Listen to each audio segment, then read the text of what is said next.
여러분, 우리가 사도행전을 읽으면 교회가 어떻게 시작되는지를 발견하게 됩니다. 그런데 교회가 시작되고 난 후에 그들이 어떠한 탈도 없이 정말 승승장구하면서 교회가 세워진 것이 아니라 때때로는 어려움도 겪고 갈등도 생기고 서로 간의 다툼으로 상처도 입게 되는 그런 교회의 모습을 보게 됩니다. 사람이 모이는 곳이기 때문에 여러 가지로 마음이 하나가 되지 못하므로 교회가 이리저리 흔들리는 모습을 또한 우리가 보게 됩니다. 몇 가지 예를 든다고 하면 아나니아와 삽비라 사건부터가 그렇죠. 아나니아와 삽비라가 거짓말하면서 자기 땅을 판 그 값에 일부를 숨기고 내놓고 나갑니다. 그러나 이것이 갈등이 되고 다툼의 모습이 되고 하나님께서 그 아나니아와 삽비라의 생명을 걷어가시는 그런 엄청나게 무서운 일이 일어나게 됐습니다. 여러분, 히브리파와 헬라파 과부들이 예루살렘 교회 안에서 많이 모여있다 보니까 그들을 위한 구제사역을 하고 나가는데 헬라파 과부 입장에서 보니 히브리파 과부보다 덜 받고 나가는 그런 서러움이 생기다 보니 마음이 상하는 일이 생깁니다. 여러분, 이제 우리가 15장 마지막 절에 가서 보게 되면 2차 전도 여행을 가기에 앞서서 정말 환상의 콩비라고 불렸었던 바나바와 바울이 마가를 데려가느냐 마느냐 이 사건을 가지고 서로 엄청나게 그냥 쉽게 말하면 대판 싸웁니다. 대판 싸우고 난 다음에 서로 각자 다른 길로 갑시다 하면서 헤어지게 되는 것을 보게 됩니다. 여러분, 그뿐만 아니라 오늘 우리가 말씀 가운데 보면 두 교회 안에서 또 다툼이 일어나는 것을 보게 되는데 바로 수리아 안디옥 교회에 있었던 언쟁이 있고 그것이 더 나아가서 예루살렘 교회에서도 더 확장돼서 퍼지고 있는 그런 모습을 보게 됩니다. 자, 오늘 말씀 가운데 일어나게 되는 그 모든 원인의 사건의 그 시작이 어떻게 되는지를 우리가 1절 말씀을 통해서 살펴보게 되는데 다시 한번 읽어봅니다. 시작.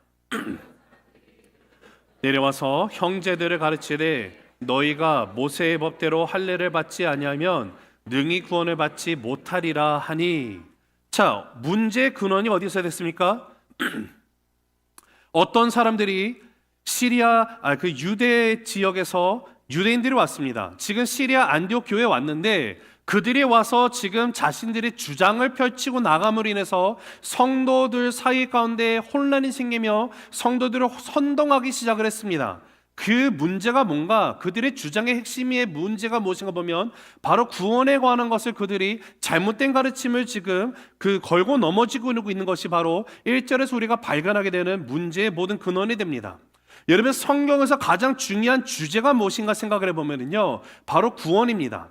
우리의 구원이 어떻게 이루어지는지에 대해서 하나님은 분명하게 우리에게 말씀해주고 계십니다. 자, 사랑하는 우리 새신명 성도 여러분, 우리의 구원은 어떻게 우리에게 주어지는 것이죠? 할렐루야! 예수를 통해서만 우리에게 구원이 주어지면 믿습니다. 믿으십니까? 믿으시면 한번 크게 한번 힘차게 아멘 해보시겠어요? 우리가 지난 시간까지 보면 사도행전 13장 14장을 보면 사도 바울이 이제 1차 전도 여행을 다니면서 그가 다녔던 지역의 도시들이 어딘가 봤더니 갈라디아 지역에 있는 도시들을 중심으로 그가 복음을 전하고 다녔었습니다.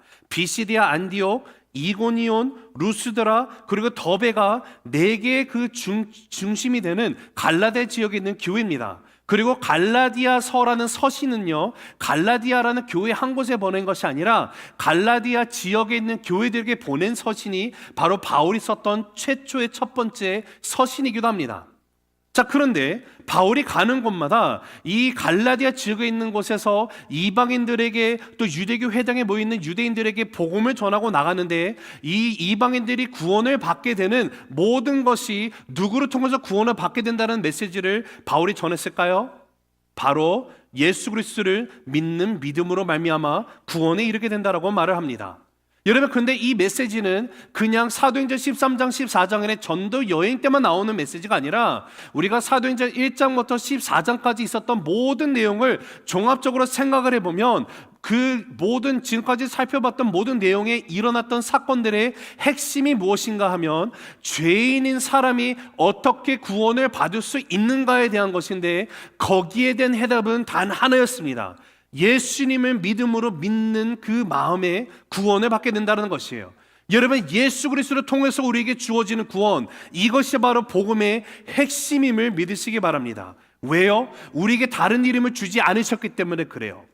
그래서 사도행전 4장 12절에 이렇게 말하죠. 같이 읽습니다. 시작.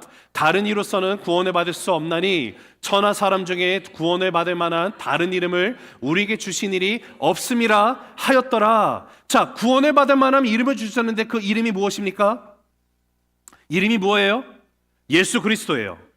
자, 그러기 때문에 기독교의 핵심의 진리는요. 자, 한번 같이 읽습니다. 시작. 기독교 핵심의 진리는 오직 예수님의 이름으로만 구원을 받습니다. 같이 다시 읽습니다. 시작. 기독교의 핵심 진리는 오직 예수님의 이름으로만 구원을 받습니다. 예수의 이름으로만 구원을 받는다는 것이 기독교의 핵심 진리입니다. 이것이 무너지면 모든 것이 다 무너질 수밖에 없습니다. 근데 지금 이 구원에 관한 문제를 유대 지역에서 왔던 이 유대인들이 수리아 안디옥 교회 안에서 헛된 얘기를 하고 나가니까 구원에 관한 문제가 흔들리려고 하니 여기서 지금 엄청난 논쟁과 다툼이 일어나는 것을 우리가 보게 됩니다. 자, 15장의 이야기를 들어가기 앞서서 우리 한번 이해를 돕기 위해서 14장 27절 28절 한번 읽어볼게요. 시작. 그들이 이르러 교회를 모아 하나님이 함께 행하신 모든 일과 이방인들에게 믿음의 눈문을 여신 것을 보고하고 제자들과 함께 오래 있으니라. 자, 사도행전 14장이 어떻게 끝났는가 봤더니 지금 2년여의 시간에 걸쳐서 1차 전도 여행을 끝내고 마무리한 다음에 바울과 바나바가 자신들을 파송한 수리아 안디옥 교회에 와서 선교 보고를 하고 있는 내용입니다. 여러분, 하나님께서 하신 일들과 하나님이 이방인들에게 믿음의 문을 여신 것을 보고할 때 바울과 바나바가 얼마나 신이 났을까요? 얼마나 기쁨을 주체하지 못하고 이 선교 보고를 하고 나갔을까요? 여러분, 저는 한번 생각을 해보면 만약에 저와 여러분이 수리아 안디옥 교회에서 바울과 바나바를 통해서 하나님이 역사하셨던 모든 것을 듣고 나갈 때 전하는 사람만 기뻐서 막 어쩔 줄 모르는 것이 아니라 그 보고를 받고 나가는 성도도요 정말로 기쁨과 기대감과 놀라움을 금치 못했을 것입니다. 정말 이 복음의 메시지가 이렇게 하나님이 놀랍게 역사하셨구나, 이방인들이 예수님을 알게 되고 우리의 형제 자매가 되게 되었구나, 그리고 이 복음이 여기서 끝이는 것이 아니라 앞으로도 어떻게 하나님이 하나님의 나라가 이 땅 가운데 실현되게 하실까에 대한 정말 기대감을 가지고 들떠 있었을 거예요. 이 선교 보고를 마친 다음에 28절을 보니까 바울과 바나바가 지금 제자들과 함께 오래 있었다라고 나와 있습니다. 정확하게 얼마나 긴 시간 동안 있었는지는 알 수가 없지만 오랜 시간 함께 있는다라는 것은요, 어떤 이들은 와가지고 한번 상상해 보는 겁니다. 바울 선생님, 그때 그 이야기 다시 한번 얘기해 주실 수 있어요? 정말로 돌에 맞았었어요? 뭐 이런 얘기 등 막 간증도 계속 듣고요, 함께 정말 주를 찬양하며 예배하며 계속해서 우리 복음에서 살아갑시다, 함께 정말로 기쁨으로 이 교회를 세워가고 있는 모습을 저는 상상해 봅니다. 그런데 그러한 기쁨과 즐거움과 기대감이 가득 찬 그 시간에, 그 순간에 1절을 다시 한번 읽어보니까 이렇게 나오죠. 시작. 어떤 사람들이 유대로부터 내려와서 형제들을 가르치되 너희가 모세의 법대로 할례를 받지 않으면 능히 구원을 받지 못하리라 하니, 유대로부터 온 어떤 유대인들, 이 사람들이 안디옥 교회에 와서 문란을 일으키기 시작합니다. 어떤 문란이죠? 지금 바울과 바나바가 1차 전도 여행에 가서 그들이 전했던 복음, 오직 예수 그리스도로, 오직 은혜로, 오직 믿음으로 내가 예수님을 주인으로 영접하고 나간 순간 내가 구원 얻게 된다라는 이 복음을 전하고 나갔는데, 이 복음의 메시지에 대한 심각한 도전을 던지는 것이 지금 여기 유대에서부터 온 사람들이에요. 자칫 잘못하면 1차 전도 여행 때 거두게 됐던 그 맺었던 많은 열매들이 수포로 돌아갈 수 있는 가능성을 제기하는 문제가 됩니다. 왜요? 이 사람들이 무엇을 주장하고 나갑니까? 구원이라는 것은 할례를 받아야지만 구원을 받을 수 있는 거야. 여러분, 이거 보통 심각한 문제가 아니에요. 교회가 세워지는 데 있어서 가장 중요한 기초가 뭐냐면요, 가장 중요한 초석이 뭐냐면 구원론입니다. 우리가 어떻게 구원을 받을 수 있는가가 정말 중요한 적이에요. 어떻게 구원을 받는 거라고요? 오직 예수 그리스도를 믿는 믿음으로. 그래서 라틴어로 파이 솔라라는 것이 있어요. 솔라 그라티아, 오직 은혜로. 솔라 피데, 오직 믿음으로. 솔로스 크리스토스, 오직 예수 그리스도로. 솔라 스크립투라, 오직 하나님의 말씀으로, 솔리 데오 글로리아, 오직 모든 은혜는 하나님 아버지께, 영광은 아버지께. 여러분, 이것이 우리에게 주어진 구원이라는 것이에요. 우리는 하나님의 말씀에 계시된 예수 그리스도로 말미암아 오직 예수로, 오직 은혜로, 오직 믿음으로 구원을 받게 되는 것입니다. 그리고 우리에게 구원해 주신 하나님께 오직 모든 영광을 올려드릴 수밖에 없는 것이에요. 근데 지금 바울과 바나바가 얘기했던 이 구원에 도전적으로 말하는 것이 바로 지금 율법대로 할례를 받아야지만 구원을 얻는다라는 가르침이에요. 여러분, 이것으로 해서 교회가 어려움을 겪기 시작합니다. 대판 싸움이 나고요.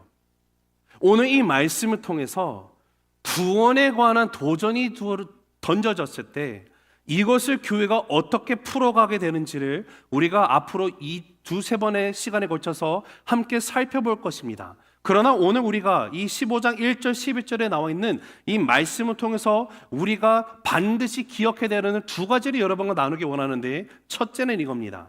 같이 읽습니다. 시작. 본질에는 양보가 있을 수 없다. 한 번 더 읽습니다. 시작. 본질에는 양보가 있을 수 없다. 자, 우리 한번 2절 읽어보실까요? 시작. 바울 및 바나바와 그들 사이에 적지 아니한 다툼과 변론이 일어난지라 형제들이 이 문제에 대하여 바울과 바나바와 및 그 중에 몇 사람을 예루살렘에 있는 사도와 장로들에게 보내기로 작정하니라. 여러분, 이것을요 원어로 찾아보면은 적지 않다라고 나와 있는 헬라어가 우크올리게스라는 단어가 써 있는데요, 그 뜻이 중요합니다. 뜻은요 양으로 치면 많다라는 것이고요, 길이로 치면 길다라는 뜻을 갖고 있어요.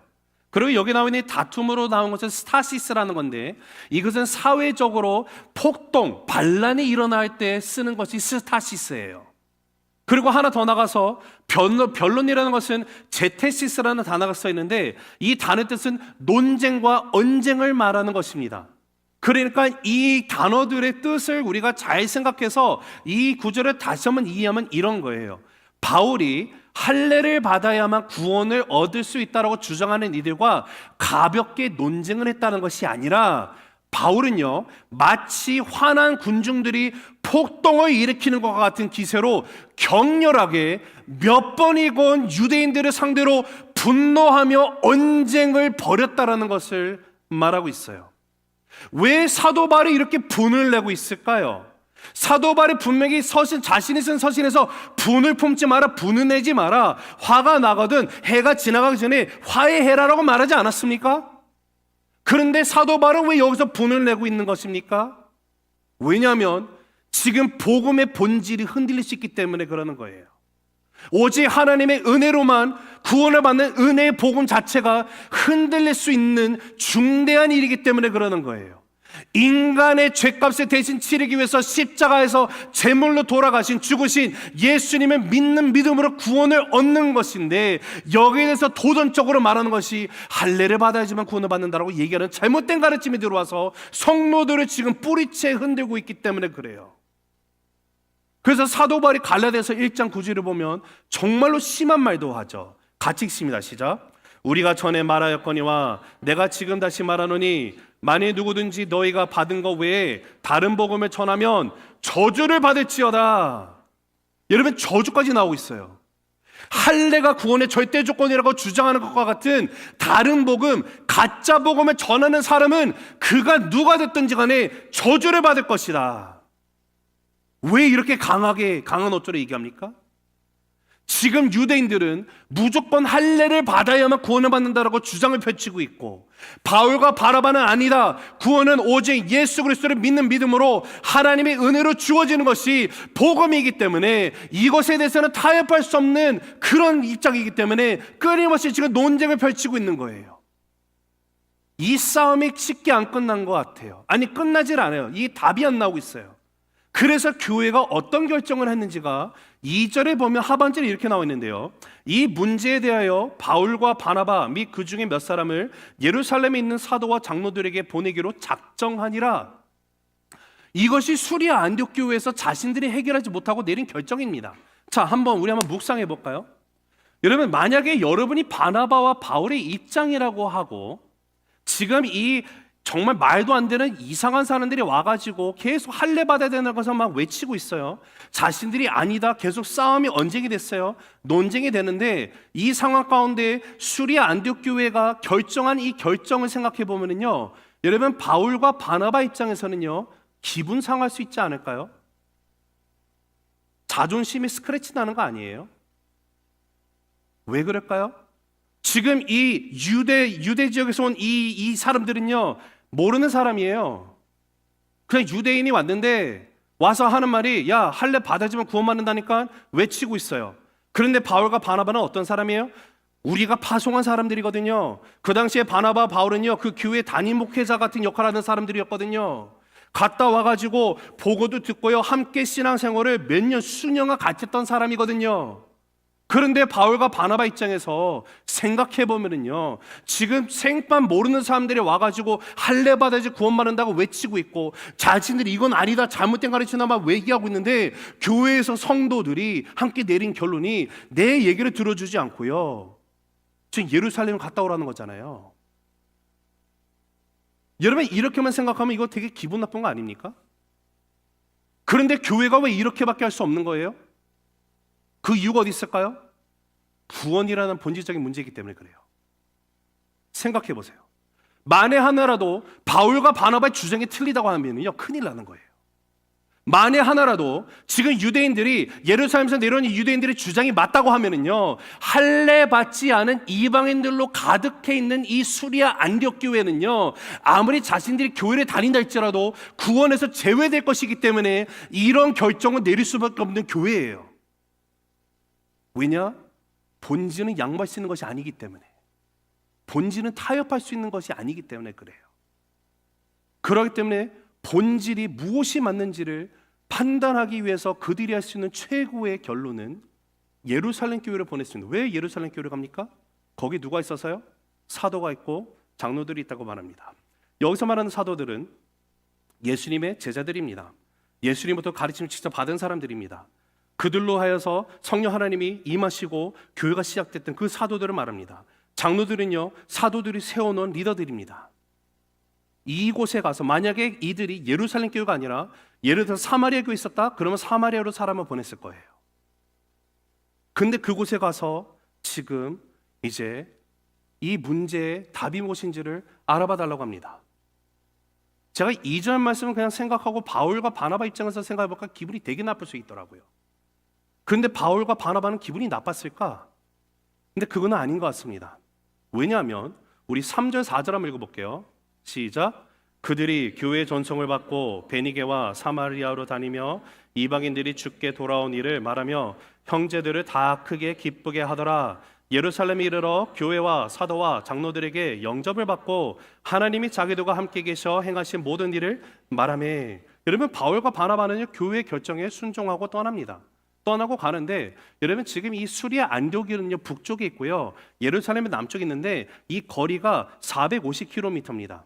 450km인데 지금 3절에 보면 바울과 바나바가 예루살렘을 가면서 마음이 무겁고 상처되고 갔다라는 그런 뉘앙스보다는요 오히려 가는 곳마다 베니게 들렸죠. 사마리아 들리죠. 거기 들린 이유가 뭐라고요? 거기 이미 예수님이 영접한 형제 자매들을 만나서 하나님이 어떻게 이방인들에게 구원의 문을 열게 하셨는지 이 구원의 기쁜 소식들을 하나님이 역사하신 것을 함께 나눔으로 함께 크게 기뻐하는 모습을 보게 돼요.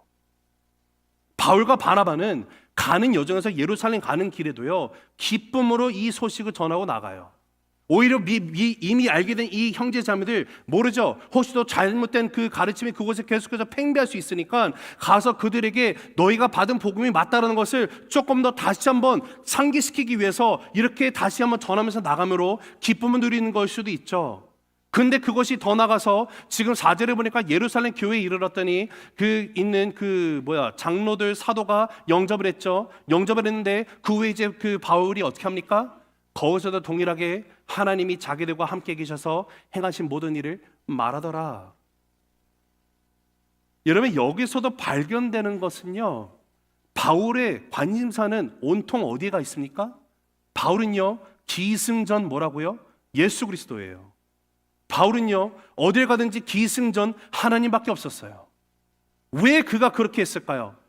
예수님만이 길이요 진리요 생명이시기 때문에, 예수님의 말미암지 않고는 하나님 아버지께 올 수 있는 다른 길이 없기 때문에 그러지 않습니까? 본인이 다메섹 도상에서 하나님이 정말 그 은혜 가운데 예수 그리스도를 만나겠어요. 예수님을 보고 예수님을 만나고 자신의 삶이 이제 새 생명이 주어지게 된 거예요. 그뿐만이 아니었죠. 자신의 지금까지 헛된 것에 따라서 살아갔거든요. 예수 믿는 자들 핍박하는 것이 자신의 사명으로 여기고 살아갔거든요. 그런데 다메섹 도상에서 예수님을 직접 만나고 나니까 그분이 내가 핍박하는 예수라는 사실을 알게 되고, 그분이 이제는 나를 이방을 위한 그릇으로 나를 삼으시고 보내신다는 사실을 알게 되니까 나의 인생에 내가 존재하는 이유와 목적을 알게 된 거 아닙니까? 참된 의미가 지어졌어요. 그렇기 때문에 사도 바울은요, 가는 곳곳마다 기승전 예수 그리스도를 외치는 거예요.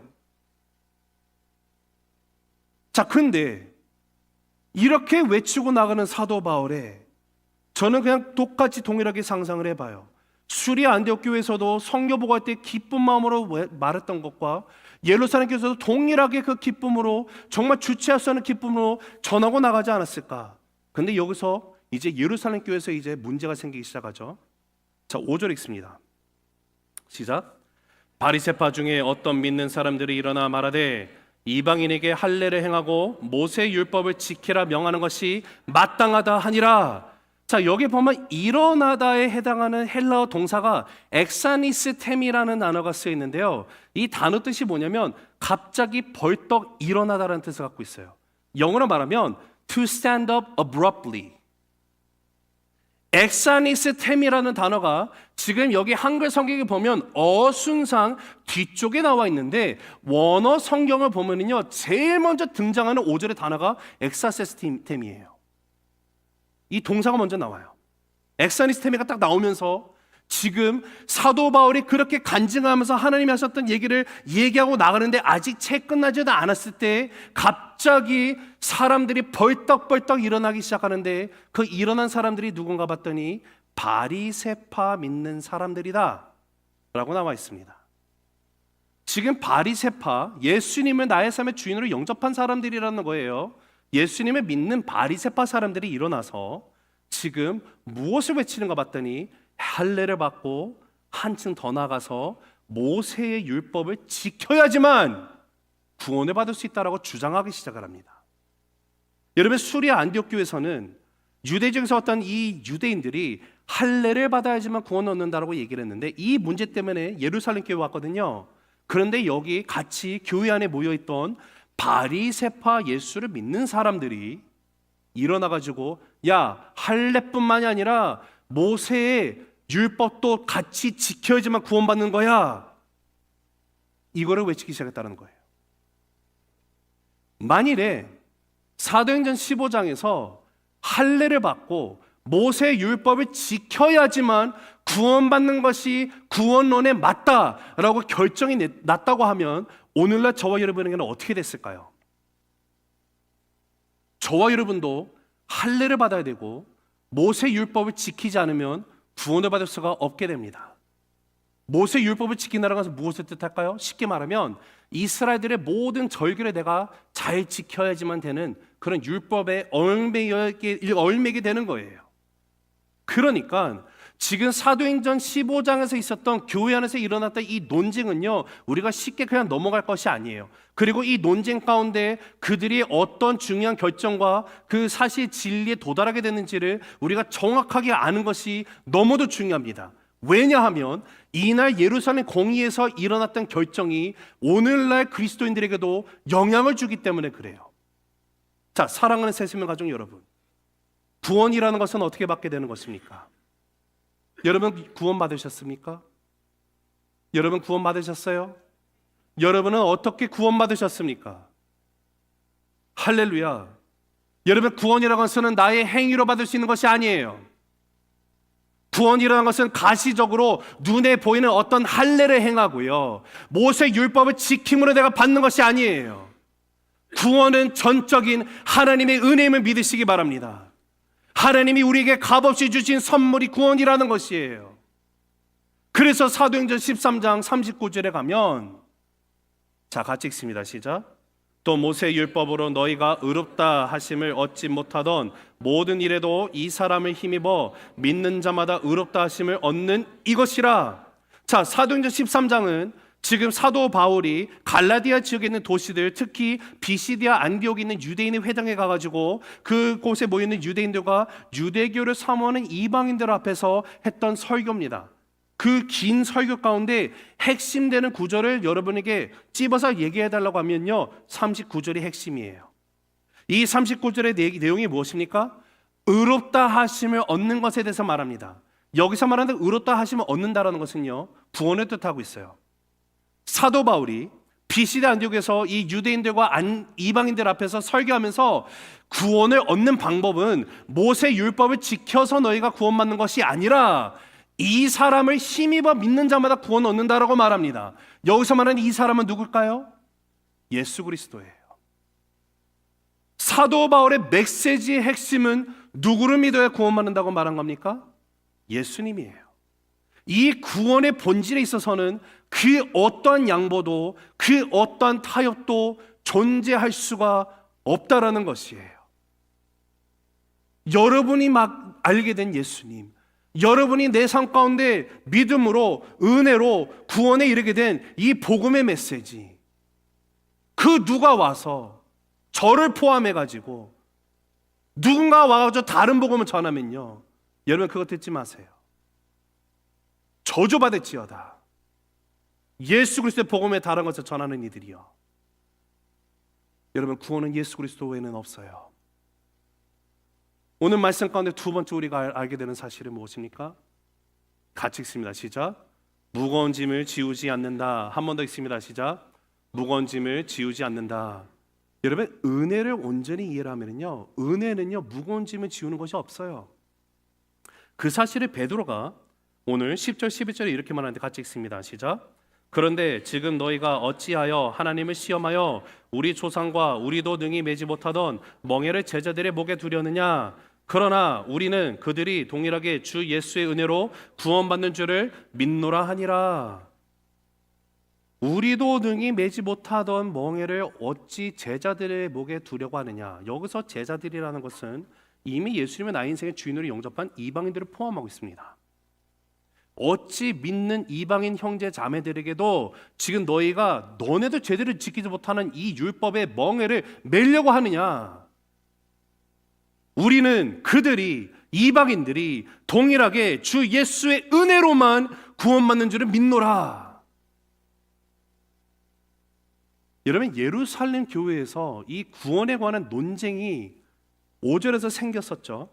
생기자 교회가 어떤 직면에 도달하게 되면, 자 6절에 보면 이제 예루살렘 공의회 이 회의가 시작이 되는데 한번 6절 7절 읽겠습니다. 시작. 사도와 장로들이 이 일을 의논하러 모여 많은 변론이 있은 후에 베드로가 일어나 말하되 형제들아 너희도 알거니와 하나님이 이방인들로 내 입에서 복음의 말씀을 들어 믿게 하시려고 오래전부터 너희 가운데서 나를 택하시고. 여기서 또 다른 사실을 알게 되면요, 지금 이 논쟁이라는 것이, 분쟁이, 변론이요, 지금 사도 바울과 베드로와 이 바리새파 유대인들 사이에서만 있었던 것이 아니라 이것이 이렇게 문제가 되니까 6절에 보면 지금 사도와 장로들이 의논하러 모였어요. 모여가지고 그들도 많은 변론을 했다라는 거예요. 이게 본질의 문제이기 때문에 그냥 쉽게 그냥 이렇게 치자 이게 아니라니까요. 중요한 문제이기 때문에 그들도 많은 변론을 하고 난 후에 이제 베드로가 일어납니다. 베드로가 일어나서 자신의 경험을 통해 가지고 하나님의 뜻이 무엇인지를 우리가 함께 알아야 된다고 하면서 얘기하고 나가는 거예요. 그것이 무엇이냐면 하나님께서 이방인들에게 복음을 전할 사람으로 베드로 자신도 선택을 했었다는 것을 얘기를 하면서 자신이 경험했던 사건을 이야기하고 나갑니다. 자, 지금 베드로가 여기서 말하는 자신이 경험한 사건이 무엇이냐면 바로 사도행전 10장에 나와 있었던 고넬료 가정이 구원을 받게 되는 그 사건을 말합니다. 10장에 보면 베드로가 고넬료 가정에 갔죠. 가서 고넬료 가정에 있는 그 일가 친척들, 지인들 다 모여 있는 곳에서 설교를 하고 있는데 이 베드로의 설교를 듣는 중에 어떤 일이 일어납니까? 자, 사도행전 10장 43절 44절 읽습니다. 시작. 그를 믿는 사람들이 다 그의 이름을 힘입어 죄 사함을 받는다 하였느니라. 베드로가 이 말을 할 때에 성령이 말씀 듣는 모든 사람에게 내려오시니, 지금 예수의 이름으로 힘을 얻어 죄 사함을 받는다. 예수 그리스도 이름 외에는 죄 사함을 받을 수 있는 다른 이름은 없노라 설교하고 나가는데요. 설교가 안 끝났어요. 근데 설교 도중에 성령님이 내리신 거예요. 누구에게? 고넬료와 그 일가 친척들, 지인들에게, 그 말씀을 듣고 있는 사람들에게. 쉽게 말하면 하나님의 말씀을 듣는데 성령님이 오셔서 고넬료와 일가 친척들, 지인들이 예수님을 믿게 그들의 마음을 여시고 그들이 예수님 영접함으로 구원을 받게 됐다는 거예요. 지금 이것을 베드로가 목격을 했고, 고넬료를 만났던 이 사건의 그 내용을 다시 요약해서 핵심으로, 오늘 중요한 구절입니다, 핵심으로 알려주고 있는 것이 8절과 9절인데 같이 읽습니다. 시작. 또 마음을 아시는 하나님이 우리에게와 같이 그들에게도 증언하시고 믿음으로 그들의 마음을 깨끗이 하사 그들이나 우리나 차별하지 아니하셨느니라. 자, 바울과 바나바가 전한 복음이 무엇이었더라고요? 오직 은혜로, 오직 믿음으로, 오직 예수 그리스도로 말미암아 구원받는다라는 진리를 선포했는데, 이 진리를 부정하면서 이방인들이 구원을 받기 위해서는 예수님의 믿는 믿음만으로는 안 되고 자신들과 같이 율법을 지키며 할례를 받아야 되느라고 주장하고 나갔죠. 그런데 지금 베드로가 이러한 바리새파 유대인들의 그 심리 상태를 지금 고스란히 알려주고 있는 것이 바로 8절 9절에 나와 있어요. 자신이 고백을 통해서 자신도 율법을 지켜야지만 깨끗해진다는 생각을 갖고 있었던 자 중에 하나라는 거예요. 예수님만 믿어서는 깨끗해질 수 없다라는 그 생각에 사로잡혀 있는 유대교 형제 자매들에게 베드로가 나도 한때 동일한 생각을 갖고 있었다. 그런데 하나님께서 사도행전 10장에서 고넬료 집에 가기 전에 하나님이 나에게 환상을 보여주셨는데 무려 3번씩이나 동일한 환상이었는데 하늘에서 광주리가 내려오고 그 안에 더러운 부정한 짐승들이 다 있더라. 근데 하나님이 이것을 나한테 먹으라고 하셨다. 그때 내가 뭐라고 했는지 아십니까 여러분? 절대 먹을 수 없습니다. 내가 태어난 순간부터 한 번도 건든 적도 없는 이 더러운 것들을 나보고 먹으라고요? 하나님, 말도 안 되는 소리입니다. 즉 베드로의 그 태도가 무엇이에요? 율법을 허락하신 하나님보다 율법 자체를 더 높게 중요하게 생각하고 있는 베드로의 그런 바리새인 율법주의적인 모습, 자신이 그랬다라는 거예요.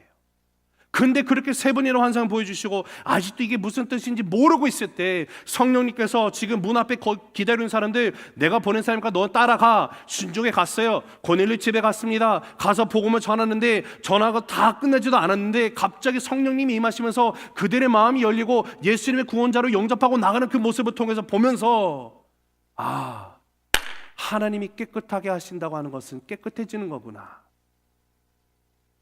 그 하나님이 깨끗하게 하시는 일이 모세 율법이나 할례를 통해서 주어지는 것이 아니라 오직 예수 그리스도를 통해서 이루어졌구나. 이것을 본인이 경험했던 것을 지금 여기서 나누고 나가는 거예요. 예수 그리스도 안에서 하나님이 모든 것을 깨끗하게 하시는데, 하나님이 성령을 주시고 그 성령께서 우리에게 믿음을 주시고 그 믿음으로 우리를 깨끗하게 하신 것이지, 율법을 지킴으로 내가 할례를 받음으로 내가 깨끗하게 된 것이 아니라는 이야기를 지금 여기 8절 9절에서 하고 있는 거예요. 여러분, 근데 솔직히 이 말이 유대인들의 입장에서는 받아들이기 힘든 말입니다. 왜 그럴까요? 유대인들은 평생 무엇에 박혀 살았어요? 선민사상, 자기들은 택함받았다라는 것이죠.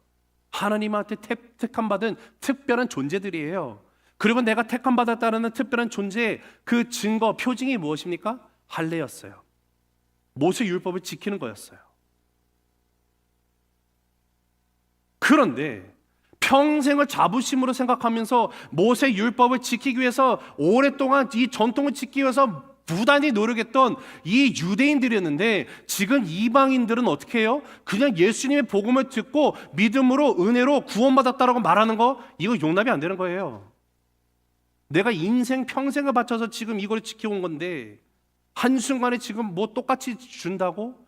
우리가 수천 년을 지나면서 지켜왔던 율법이고 할례인데 이 전통을 통해서만 하나님의 백성이 될 수 있는 타이틀이 주어지는 건데 나는 이렇게 힘들게 지키고 이 이방인들은 더러운 것들은 예수님만 믿으면 이렇게 하나님의 백성이 된다고? 쉽게 말하면요, 야 이게 말이 돼? That's not fair. 이건 불공평이야 라고 얘기할 수밖에 없는 것이죠.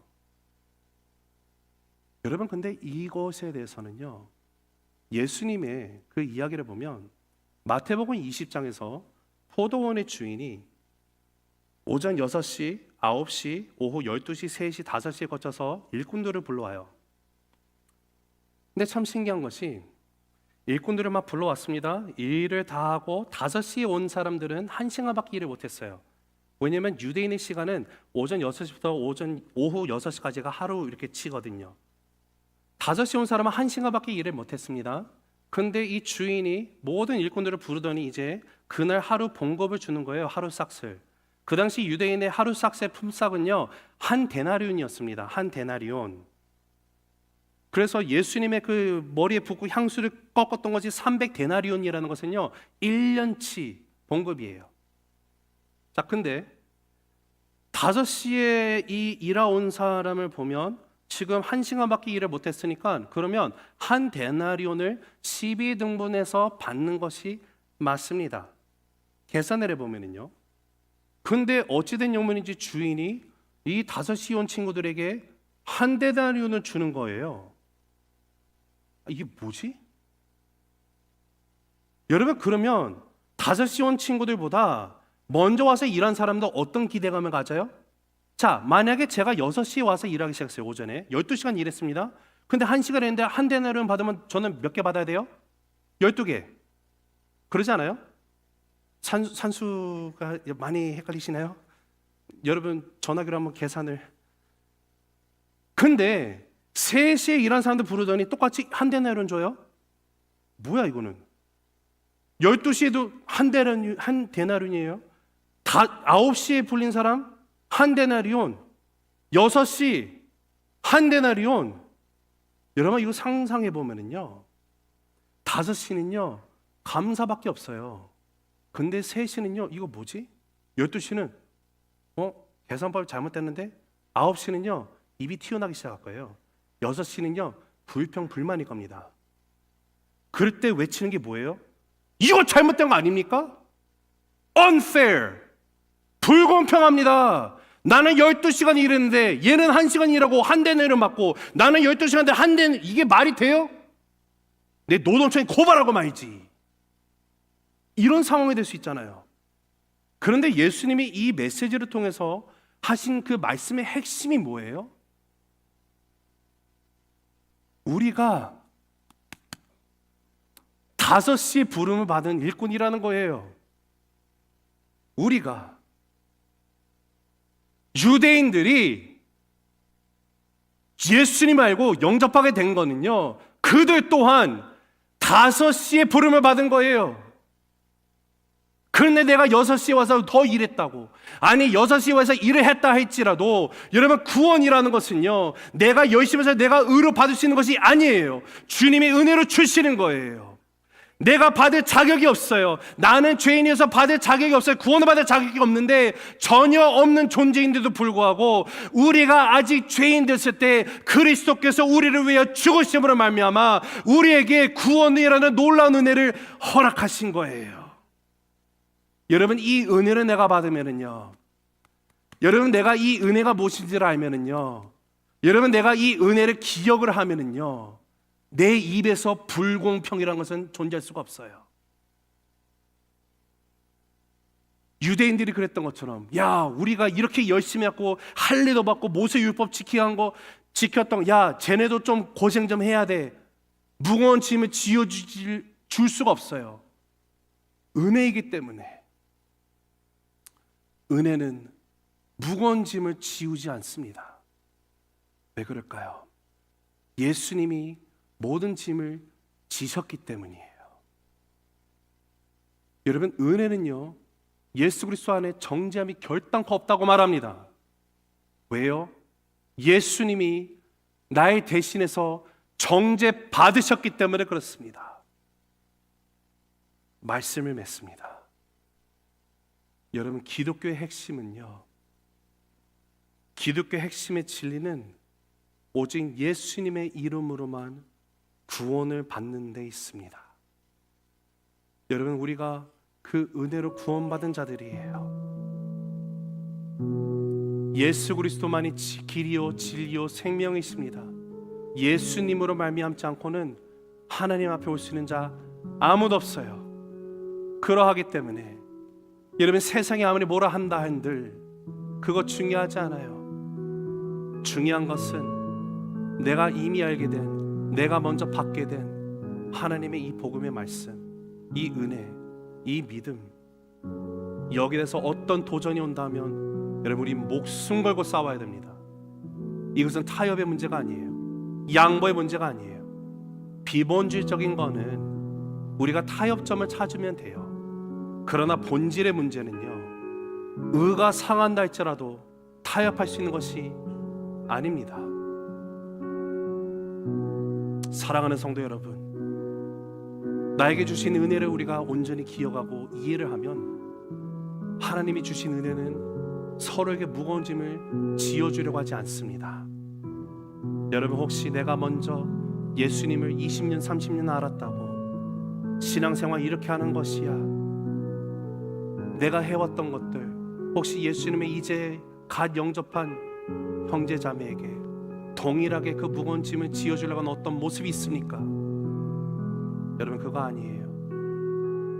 은혜는 오직 은혜로 우리에게 주어진 것이에요. 예수님께서 모든 멍에 그 무거운 짐을 나 대신 짊어지셨습니다. 예수님께서 나를 대신해서 정죄받으셨습니다. 예수님께서 나를 대신해서 나의 죄값을 지불하셨습니다. 그러기 때문에 그 은혜를 먼저 알게 된 저와 여러분이 이제 주님을 아직 모르는 우리 주변의 지인들을 향해서 우리 가서 전합시다. 우리가 5시에 부름을 받은 자들이에요. 5시에 부름 받은 자들, 1시간이라도 주님 앞에 충성되이 무익한 종은 주의 뜻에 따라 일을 하는 것뿐이 없습니다. 여러분, 그것이 우리의 모습이 되길 원하고, 그러할 때 저와 여러분을 통하여서 이번 한 주도 하나님만이 온전히 영광 받아주시는 하나님의 그 높으신 이름만을 찬송케 되는 귀한 삶 되시기를 예수 그리스도의 높으신 이름으로 축복합니다.